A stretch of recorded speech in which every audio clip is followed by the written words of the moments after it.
Okay, so in the previous videos, I kind of forgot some things that I probably should have shown, either things that I just slipped my mind or arrived after I made one of the videos. And this particular one, Psych for Sore Eyes, was actually something that I would have shown in my lenticular video, because it's just like those other covers. But this one's really cool because as you pull the inner sleeve out, there's kind of this oscillation of wave patterns that happens, very psychedelic as you slide the cover on and off of the inner sleeves. It's pretty nice. There was also the Orenda Fink album, Blue Dream, that I showed in a previous video. And I wasn't aware at the time that Scott Blake, a local artist, had created these flip books. He actually creates a lot of different flip books. I'll put a link to his work down below. But when I discovered that, Scott pointed it out to me. I went ahead and grabbed one and wanted to show you the flip book because it's really nice. On one side there's this nice motion animation, and then there's lyrics on the other sides of the pages. Very nice.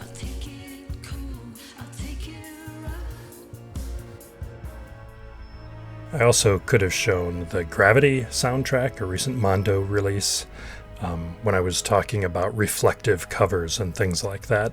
This one does have one. It's this nice foil on the cover, which kind of reminds you of, say, something that Apollo 11 would have had on their lander. And then there's a nice gatefold, which is really sparse on the inside, no text or anything. But kind of like the movie, it makes you feel very alone in a very empty space. Reflects both the film and the music score.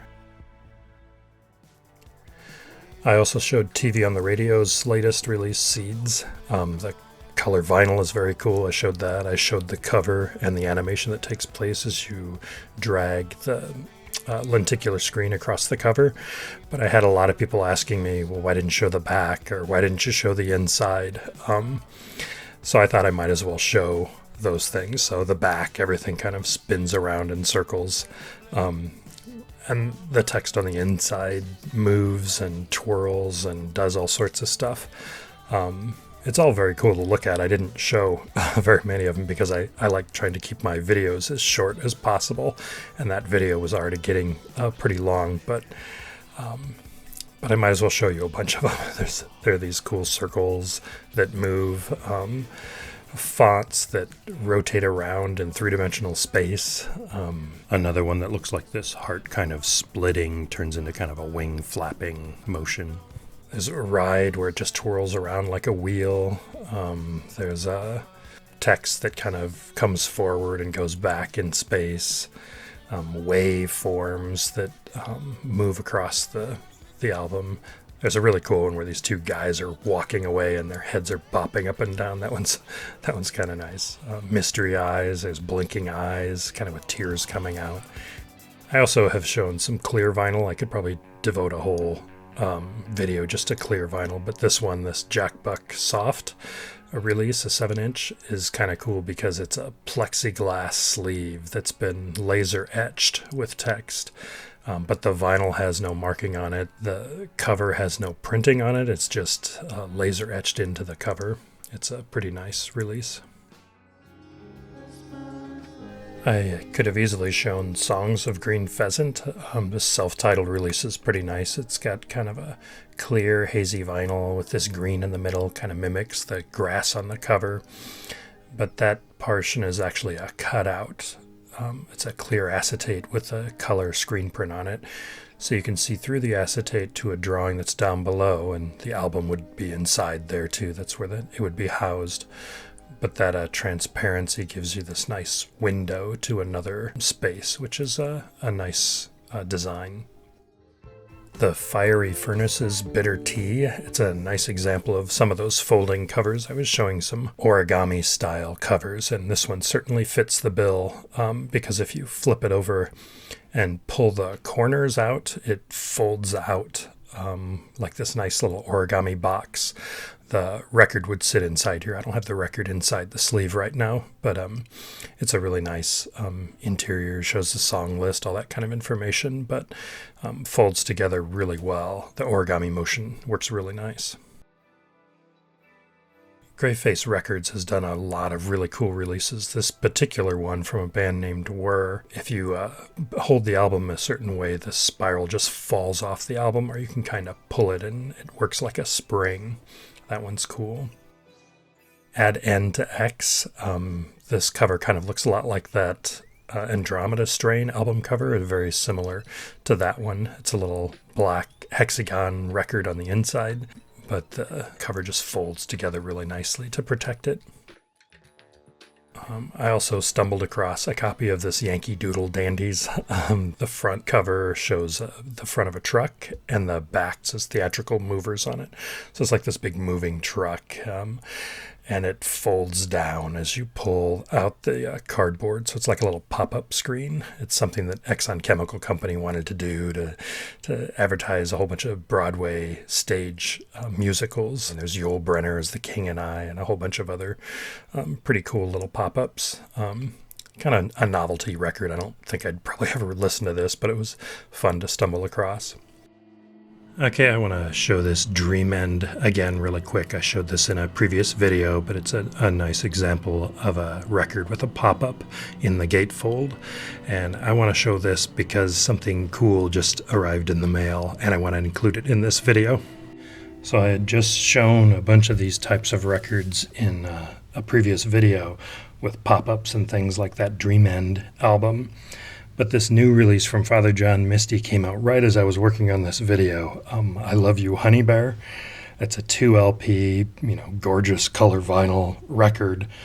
But not only does the vinyl look pretty cool, it's another pop-up with the added bonus of music playing, like in one of those birthday cards you would buy for a friend or a Christmas card.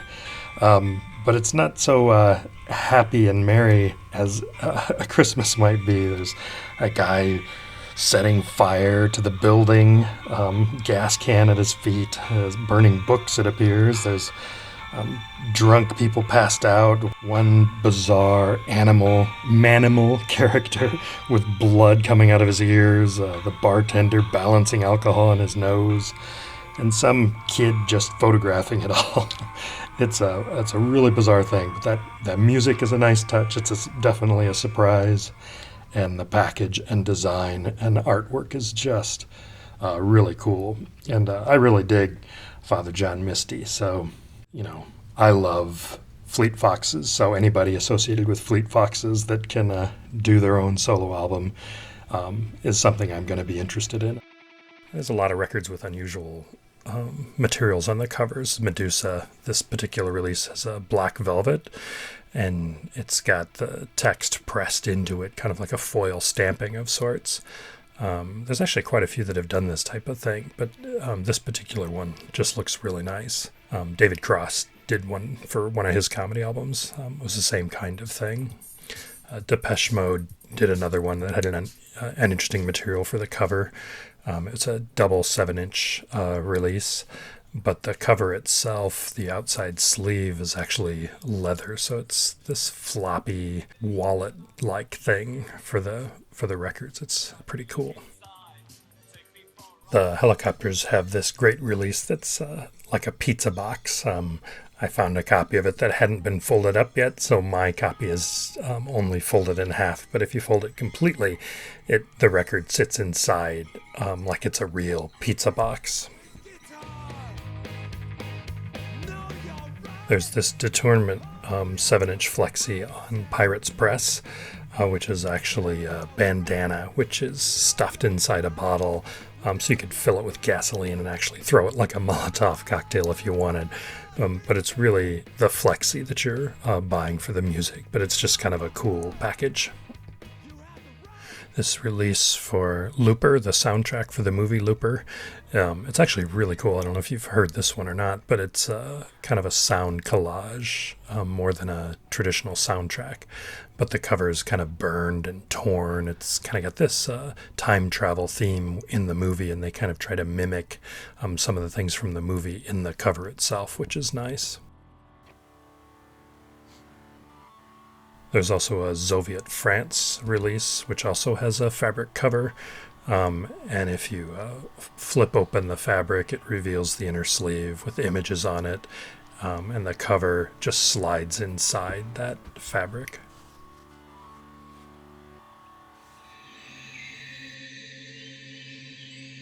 More recently, they released this one that's actually got a metal cover on it. It's all very rusty, and it's really heavy. But inside it has the traditional record sleeve with text printed on it. But the outside is this heavy metal rusted thing. And then there's kind of this, like a sleeve for a coin collector, that's got this little material inside it as well.